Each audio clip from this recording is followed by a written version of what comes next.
Thank you for meeting with us, Majesty. I am the Princess of Moonbrook. My companions and I are the scions of Erdrick.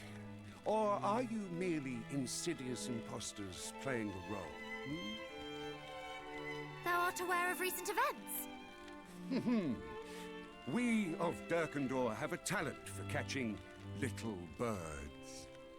While Erdrick may have cast his net wide across the world from Tantagel to Middenhall, so too does Dirkandor. Daily do my servants sail the seas, trawling the world for juicy morsels of information. I would imagine I know all that you do, if not more. Then doubtless you can answer your own question regarding our authenticity. Ha! Naturally, I know you are not imposters. The fake princess travels alone. The true one with her cousins of Middenhall and Cannock. Yet, my sources neglected to mention the princess. Perhaps it is time you found new sources. Now, to what do I owe your visit? We are on a quest to locate 5 small yet powerful stones known as sigils that will help us lay Hargon low. Wouldst thou know aught of them? Would these stones happen to be graven with images? You know of them? It appeareth so. I knew not what it was, though it was clear it possessed a power unlike any other. Chancellor? How may I be of service, Majesty? Fetch that odd rock we discovered. The one I told thee to store apart from the other artifacts. At once.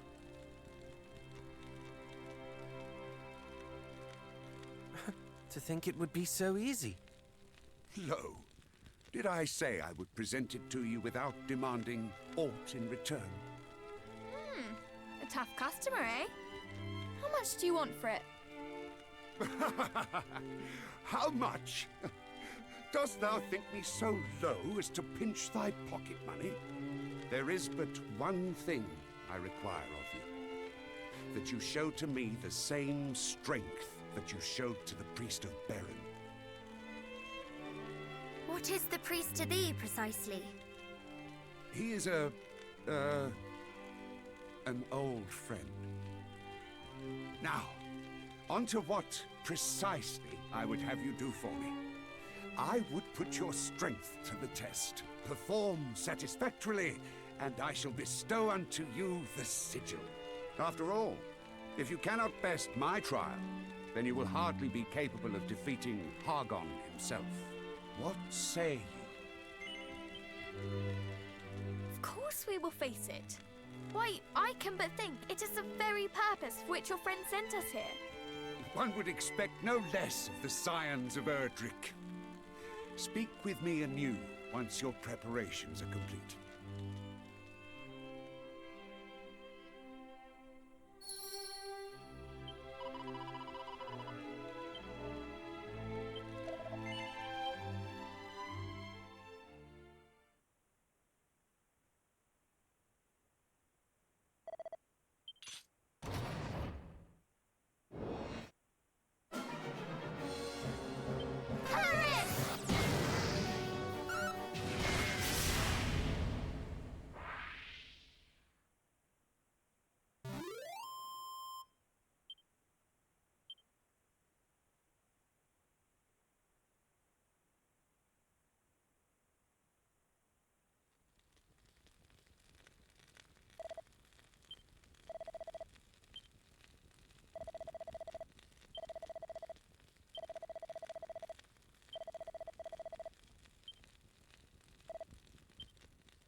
Ice, Your Majesty.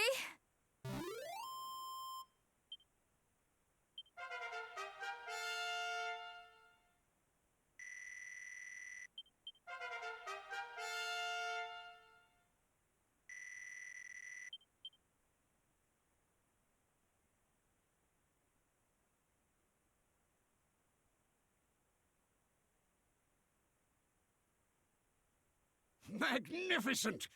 Now that was the strength of Erdrick! Though, misconstrue me not, this was your victory. The product of your diligence and your fortitude. Doubtless, these same virtues will allow you to reach greater heights still.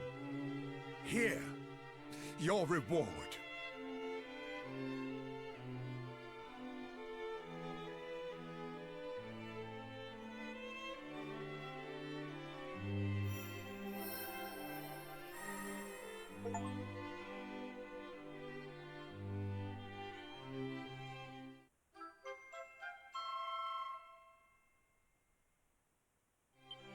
Thank you, Your Majesty.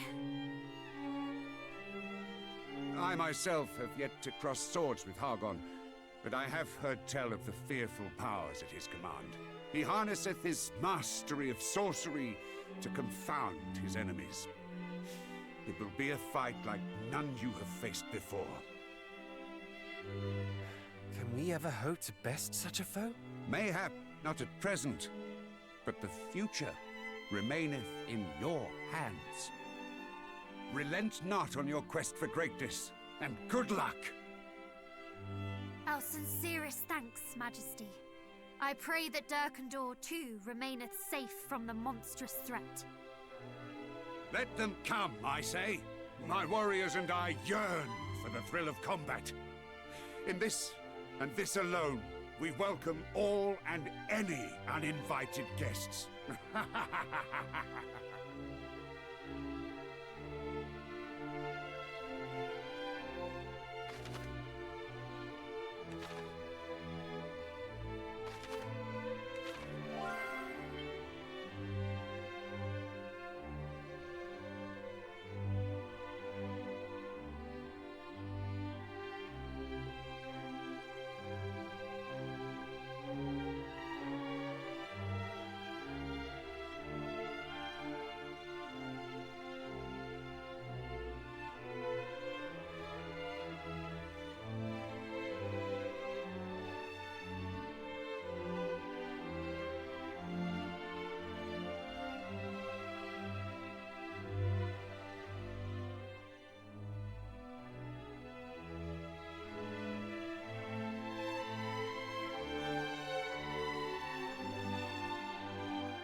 perhaps it was not mermaids that caused the accidents of which we heard tell, but monsters. I would wager your best boots upon it, dear brother.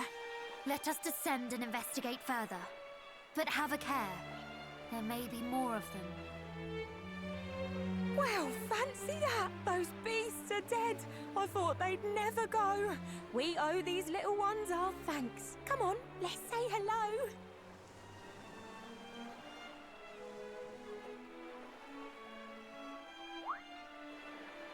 Oh, but sister, those are human children.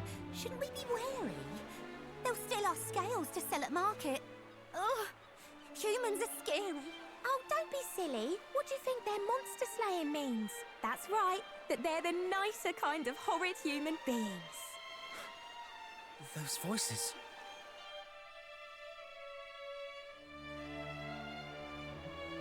Hello? Is somebody there? Could it be more monsters? Monsters, she says. Oh, the cheek. We're nothing of the kind. We cannot have her thinking that. Let's go and change her mind. Mermaids! Real mermaids! Hello, humans. How'd you do? We didn't mean to scare you. Next time we catch you unawares, I promise we'll prepare you. The name's Melinda, Mermaid Girl, and I'm ever so grateful. You got rid of those monsters for us. Gosh, those things were hateful. My days, you can say that again. They gave us such a fright. Before you got here, me and Mel thought it was good night.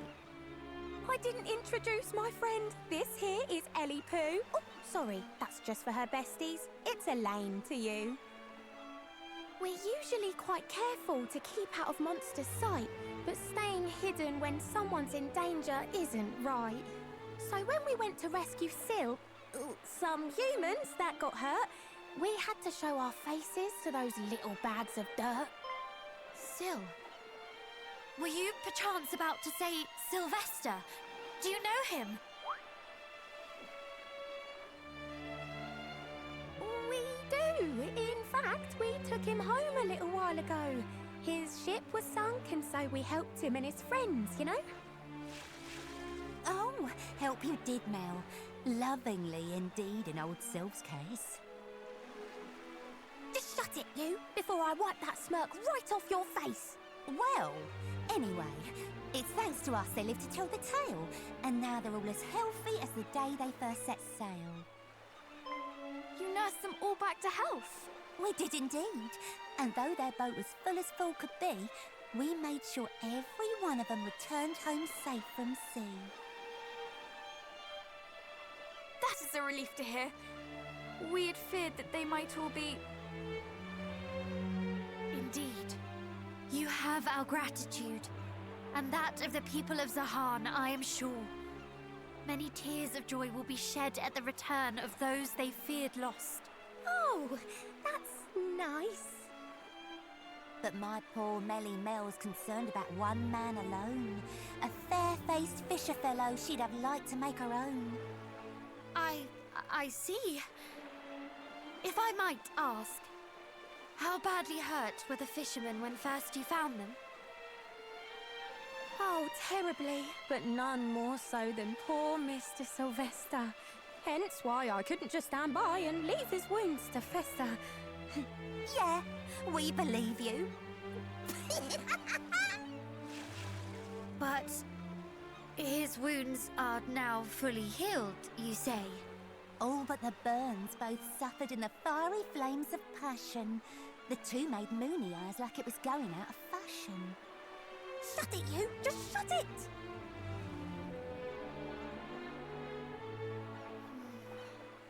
The two of them seem entirely consumed by their own affairs.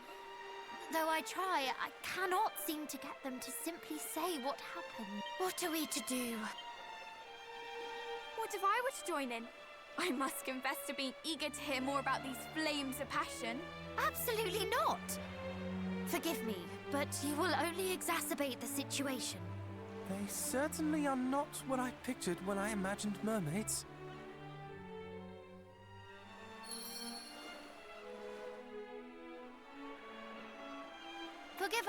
for interrupting once more, but if I might disturb you for just a moment longer, you said you saw the fishermen of Zahan safely home.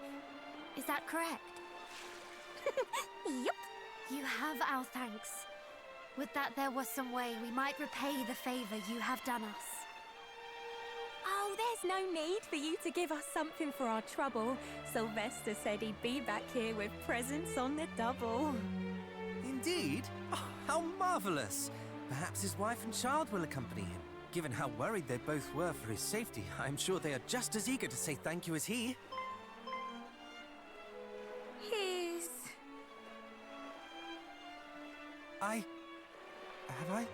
Did I say something strange, perhaps? I did, but he does indeed have a wife back home, does he not? A most handsome one, if I recall correctly.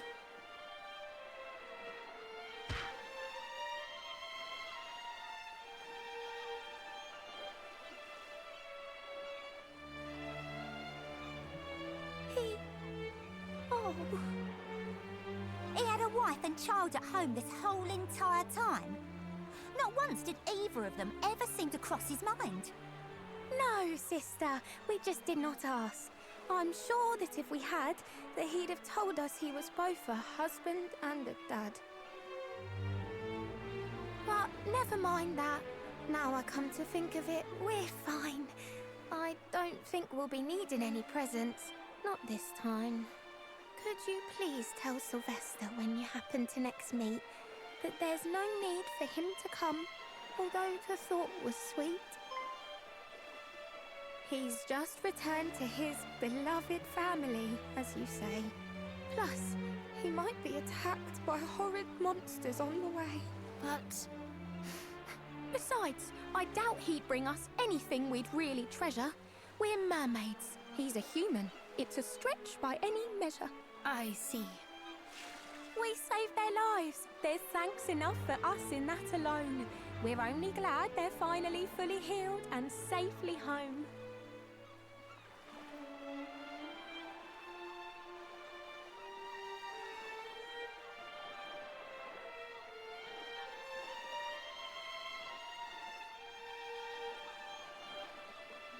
You sure you're all right? I'm fine, I promise. After all, there's nothing I can do. If he's back home and happy, then I'm happy for him too.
Oh, hello.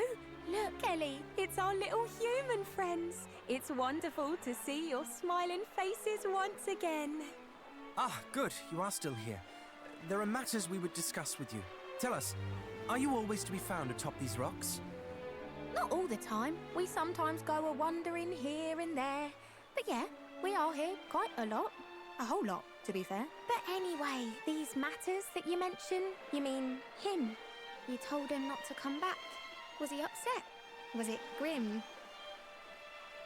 We informed him of your wishes, and he thanked you for your consideration and asked that we bring you this.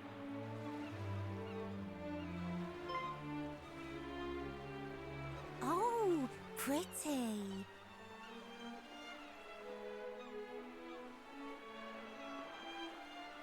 He said it once belonged to your kind, and he was most insistent that it be restored to you. Thanks. I've seen a pearl just like this one. Now, where would it have been? Oh yeah, now I remember who was wearing it. The Queen! You say just like it, Melly, but it wasn't quite that hue. Let's show her it and ask about it. She'll know what to do. Yeah, let's. She always knows what's best. She'll have something to say. And thanks again for bringing it. It's really quite a way. Before you go, I wish to apologize. We did not mean to cause you sorrow. You loved him, did you not? It cannot be easy. Oh, I appreciate it, but you really aren't to blame. I suppose no one is really. It's just an awful shame. It's me who should apologise for getting so upset. Imagine being such a softie. How weak can you get? Please do not say such things. To think of others' feelings before one's own is far from weak. It takes great fortitude, and I admire you for it. As do I. Though you profess not to mind, it is clear that you suffer greatly. You are noble indeed, and stylish in the extreme.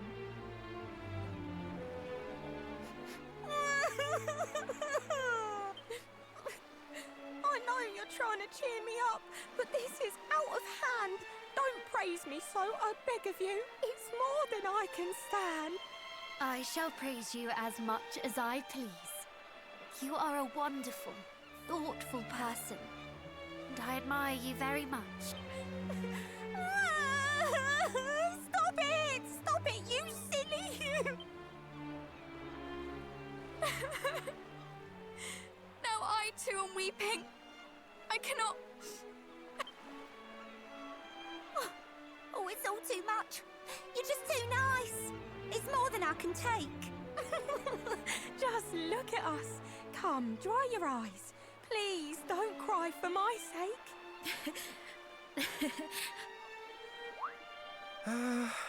I feel somewhat left out.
once a town?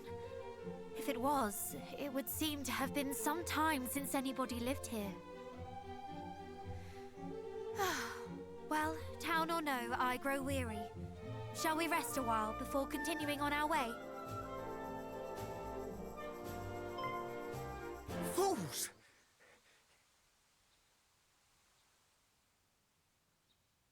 This is no resting place. Who are you? And where did you spring from? Were those devils to discover you, they would surely... Please, you must follow me. What is the meaning of this? Still thy tongue and move, girl, quickly!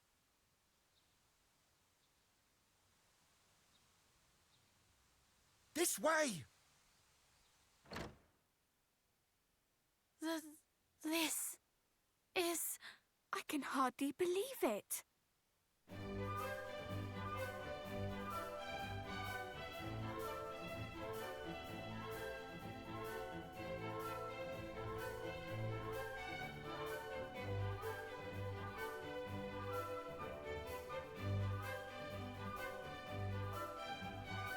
An entire town lay beneath our feet?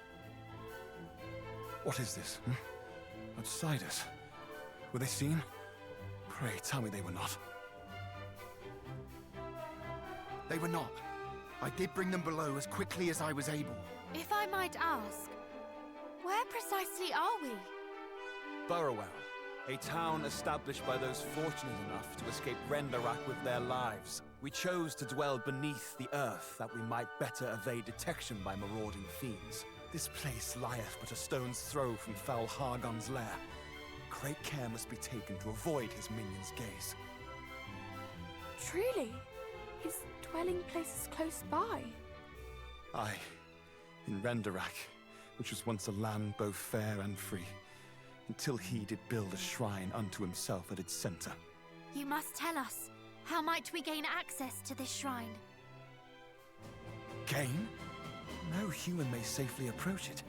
Besides, it is girded all about by mountains, and the lands around it teem with Hargon's underlings. To venture near it is to invite certain death. A direful place indeed. Yet we are of the line of mighty Erdrick, and will journey there nonetheless. The world must be rid of Hargon's evil. To have learned of his dwelling place is a boon indeed. You have our thanks. The line of Erdrick, you say? Well, make yourselves at home. But when you wish to return to the surface, pray speak with the guardsman over yonder. He will go before you and ensure that no monsters lurk nearby. Very well, if you'll excuse me.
scions of the hero's line, then this is surely the perfect opportunity.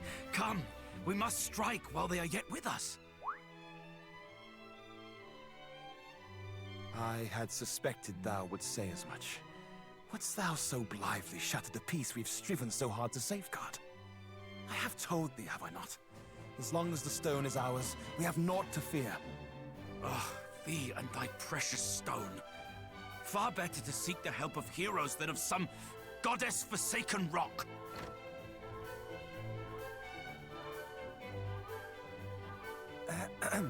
Might there be something we can help you with, perhaps? Thy timing is perfect, friend. We would ask that thy company stand beside us in battle. Battle? Perhaps you had better explain. But of course, I'm captain of the town guard.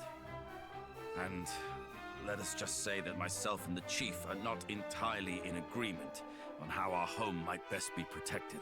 We live here in meekness and silence, that the fiends above might not discover us. A guard is posted air overhead, and precious few of us are suffered to leave the town, lest, heavens forbid, we encounter our tormentors. With Hargon hard by, this is a wise policy indeed. It is. And yet, this is no way to live. For how long do we mean to subject ourselves to this tiresome life of creeping and cowering? Far better surely to run not from the next cry of monster, but towards it. To stand as one, and strike down those who would strike us down ere they have the chance. And invite their fellows to come a-looking for them when they fail to return. And this, assuming we are even able to overcome them in the first place. What sacrifices might the guard, nay, the town, be forced to make shouldst thou fail in thy proposed endeavor? And so thou proposest that we stand ready with thy wondrous rock, hoping to bargain for our lives instead, should the time come. Wondrous rock? A stone possessed of magical properties. One need only touch it to feel its power. It seemeth the fiends do covet it most mightily. Could it be? I had thought to offer it up should Hargon's underlings discover the town, and in exchange for it ask that we be allowed to walk away unscathed. Thou wouldst bargain with demons and expect them to listen? Nay, the fiends would surely take the stone for themselves and slay us all regardless. Better to stand and fight from the first. And what of the town elders, and its babes in arms? Wouldst thou have them too stand and fight? To do so would be suicide. Though the chance of success might be slim, surely 'tis better to attempt to bargain with them than to risk slaughter. And besides, to take a life is no easy feat, even the life of a monster. The captain has the right of it. One cannot hide from monsters and hope for the best. One must eradicate them at the first opportunity. But what of those who fight? What if they should be hurt, or worse? At least they will have fought. Better that than to hide and hope, only to be discovered and slaughtered regardless. Do you not agree, cousin? Or would you, too, choose the path of appeasement? I stand with the chief. We've seen enough death. Well, surely you must have an opinion one way or the other. I know not. What say you, cousin?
wounded.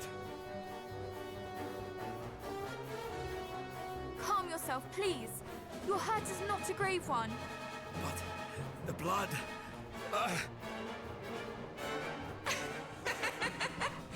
What nest of humans have we stumbled upon here? Come, aid me in destroying them! Lord Hargon shall hear of our achievements. But what, worm? Again you tremble and stutter and diddle like a ninny! And you call yourself a monster? Watch as I slay these humans here. Then do as I do. The little one shall be yours. Please, is there naught we might do to convince you to leave these poor people in peace? Must we fight? Is there truly no other way? Pathetic! Humans will ever beg for their worthless lives, and we monsters will ever laugh as we take them. No, boy. There is no other way but this. Look out!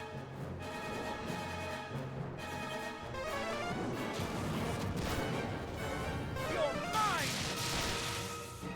In the name of the goddess! Oh! Kazak!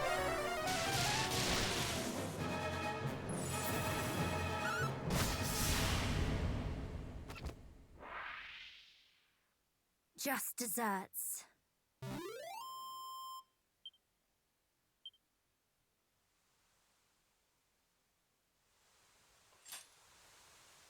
There was no reasoning with that wicked creature. There never would have been. Please, I beg of you, spare me. Do you think us foolish enough to fall for such theatrics? Huh?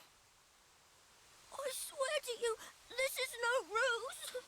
I do not wish to fight with humans. I cannot. But you serve Hargon, do you not? I do, albeit poorly, for I am unable to raise a claw in anger, as I say. What poison is this? You wish us to believe that you have never harmed a human, and by so doing save your worthless life. Would you extend the same mercy to others? The people of Moonbrook, perhaps? Did you beg of foul Hargon that he spare the lives of those poor innocents as you beg for your own? No. At best you did naught but stand by and watch as they were slaughtered. You are as guilty as the rest of your kind. Though they pleaded to be spared, my people's pleas fell on deaf ears. They were cut down where they stood, and now you ask that we heed your own pleas for mercy?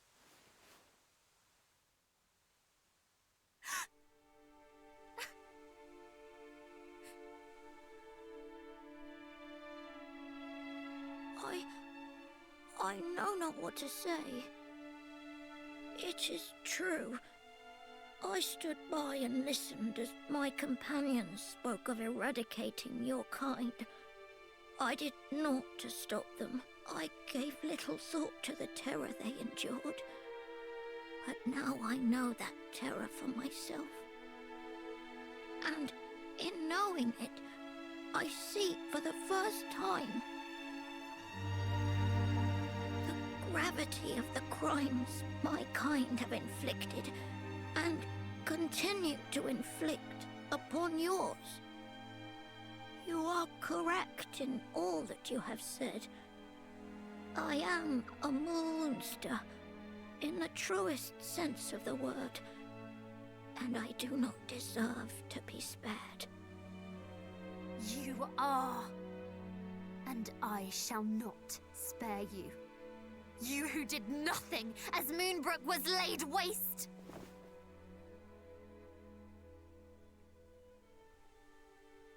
But surely this is not... Wait! He is a monster, this much is true. and a servant of foul Hargon. Nonetheless, through our veins flows the blood of heroes. Is it the act of a hero to strike down an enemy who repents, who begs plaintively for mercy?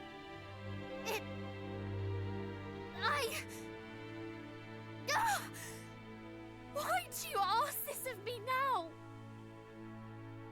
Because it pains you to do this. I see it, even as you raise your hand to strike, but you think it a betrayal of your people not to strike.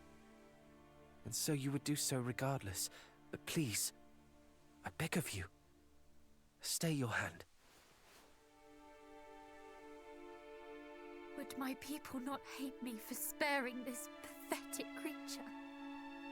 I know not, but think instead of this.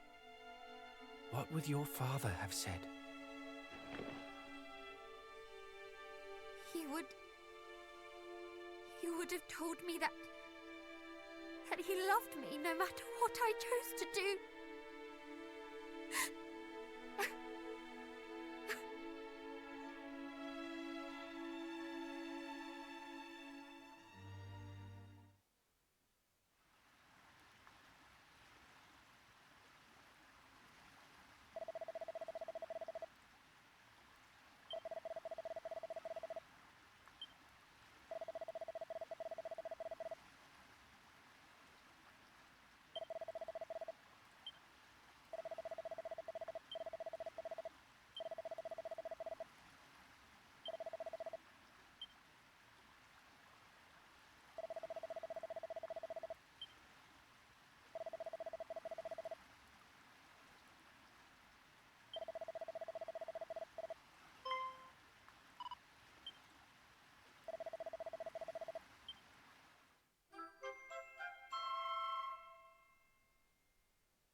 Are you awake?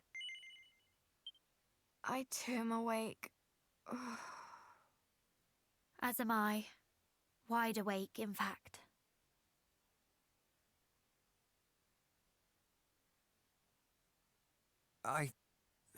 Forgive me. I did not mean for us to quarrel. I should have been more considerate of your feelings. The fault is as much mine as yours. What leader would not wish to protect the villagers in his charge? And yet... Oh, fie upon you both! Cease your bickering! I can bear it no longer! We were faced with an impossible choice. Who could blame us for struggling? You are right, of course. Forgive me. To quarrel is the work of fools, so says our father. And he speaks the truth. I have been a fool. We both have. You have my apologies, and my thanks.